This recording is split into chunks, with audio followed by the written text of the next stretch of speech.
managing a dataset በሚለው ርዕስ ውስጥ መጀመሪያ የምናየው coordinate system ለጂኦግራፊክ ዴታ እንዴት ዲፋይን እንደሚደረግ ነው።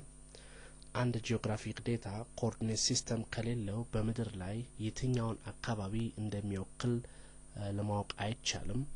ለምሳሌ በዚህ የሎስቶን ፎልደር ውስጥ ከሚገኙ የተለያዩ ጂኦግራፊክ ፊቸሮች ውስጥ የተወሰኑት ጂኦግራፊክ ኮኦርዲኔት አላቸው፣ የተወሰኑት ደግሞ ጂኦግራፊክ ኮኦርዲኔት ሲስተም የሌላቸው አሉ።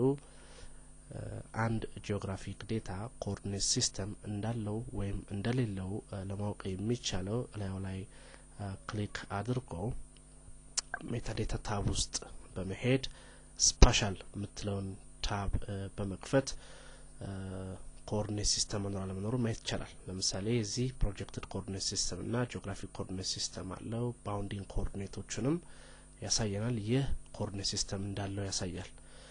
ለምሳሌ ወደ boundary feature ሄደን coordinate systemውን ስፔሻል ውስጥ ገብተን ብናይ bounding coordinateዎቹ ገና required ይላሉ፣ እንዳልተጠቀሱ ያሳያል ማለት ነው።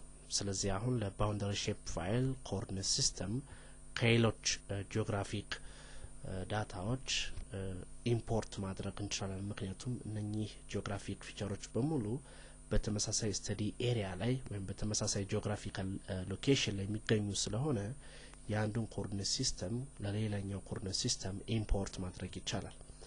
ለምሳሌ ከዴም 30 ወደ ባውንደሪ ኮኦርዲኔት ሲስተም ማሸጋገር ወይም ኢምፖርት ለማድረግ በፈልግ ባውንደሪ ላይ ራይት ክሊክ በማድረግ properties ገባለው። shape file property dialog box ውስጥ xy coordinate system tab ነው መከፍተው። ከዚህ በኋላ import ለዋለው browse for coordinate system box ይመጣልኛል። ከዚህ ውስጥ coordinate system የዴምን መውሰድ ከፈለኩ add ለዋለው መርጬ ከዛ ኦኬ በማለት ተወጣለው። አሁን coordinate system ለባውንደሪ ዲፋይን አደረኩ ማለት ነው። ነገር ግን አሁን ዲፋይን የተደረገው coordinate system ገና አልተመዘገበም። ስለዚህ ሪፍሬሽ ማድረግ ይኖርብናል።